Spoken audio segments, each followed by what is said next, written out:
सीख देने वाली कहानी झूठ फरेब का महल। एक बार एक राजा ने अपने राज्य के सबसे कुशल कारीगर को महल में बुलाया। राजा कारीगर की कला से बहुत प्रभावित था। उसने कारीगर को दरबार में बुलाया और कहा, तुम हमारे लिए राज्य का सबसे सुंदर महल बनाओ। हमारे पास धन की कोई कमी नहीं है। तुम जितना धन मांगोगे उतना तुम्हें मिलेगा। कारीगर कुशल तो था, लेकिन उसे अपनी कला का घमंड आ चुका था। सब जगह से अपने काम की तारीफ सुनकर अब उसके मन में कामचोरी और आलस्य की प्रवृत्ति आ चुकी थी। खैर, कारीगर महाराज की आज्ञा पाकर अपने काम में जुट गया। लेकिन थोड़े दिन बाद उसके मन में विचार उठा कि क्यों ना रद्दी घटिया किस्म का माल लगाकर जल्दी से जल्दी महल का काम समाप्त करके मोटा मुनाफा कमा लिया जाए। और उसने यही किया।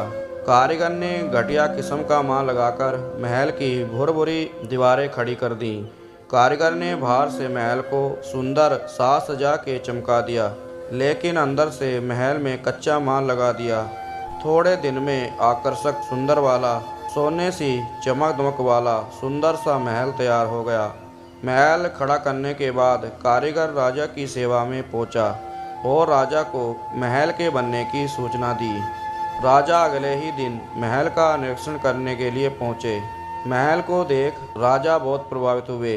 महल बहुत ही आकर्षक और सुंदर लग रहा था। राजा ने कारीगर की बहुत प्रशंसा की और कहा, मैं तुम्हारी कुशलता से बहुत प्रभावित हूँ। इतने सुंदर महल निर्माण के लिए तुम्हें जो भी इनाम दिया जाए वो कम है। मैं सोच रहा हूँ इस अद्भुत कार्य के लिए तुम्हें क्या इनाम दिया जाए। फिर थोड़ा सोच विचार कर महाराज मुस्कुराए और बोले, लो, तुम्हें यही महल पुरस्कार में देता हूँ।